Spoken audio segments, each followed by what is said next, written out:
Hey, good morning. Thanks for joining me today for our daily devotion. I'm glad you're here. Hope you had a great night. It is gorgeous out there this morning. You have a chance to go out and walk and enjoy the neighborhood and the weather because it is really nice out. Just like they thought, we got a bright night, and it's still kind of humid, but it's a lot less than what it has been. So get out while you can because it's totally worth it. The cat shaming photo of the day is I decided to pee on my owner and their brother's school bags less than a week before school starts again. Oh, dude, that's not good. That's not good at all. Joke of the week. It's hard to explain puns to kleptomaniacs because they always take things literally. Wah, wah. So funny. All right. I found a different devotion that I want to try. And this one's for the other day. I can't get it to update. But it's from Encouragement for Today. There's free daily devotions from Proverbs 31 Ministries.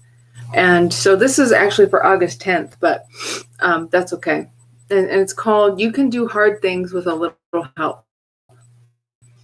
Therefore, encourage one another and build each other up, just as in fact you are doing. And that's 1 Thessalonians 5:11. We would spend our weekends together driving all over town, visiting family and friends. As a child, I was quite comfortable journeying along with my grandmother, happily observing the interactions and conversations taking place while I remained pretty quiet in the background.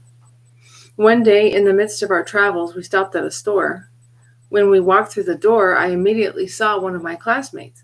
And after the classmate and I spent several minutes staring at each other from across the store, my grandmother asked me if we knew each other.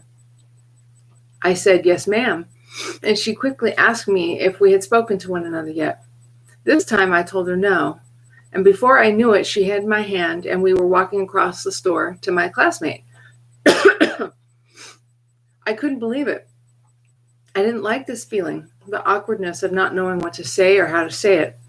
My classmate hadn't spoken to me either, so maybe it was just best that we stayed on opposite sides of the store, I thought to myself. But there we were, face to face, now staring at each other in close proximity.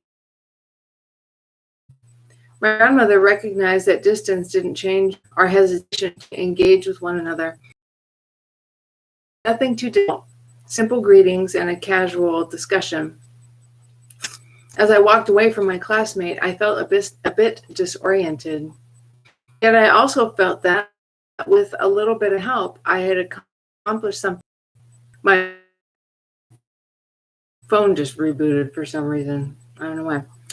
It's often easy to recognize what one continuously prayed that God would do something or bring something into our lives.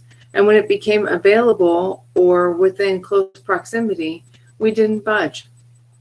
These are the times when we need someone to come alongside us, reminding us that we can survive what makes us terrified. We can have meaningful conversations and interactions even when we feel uncomfortable. And we can move toward what God has made available to us, even if we do so reluctantly. 1 Thessalonians 5:11 says, "Therefore, encourage." Isn't it such a relief to know that God has created us to journey together, surrounding us with people who can guide, encourage, and build us up?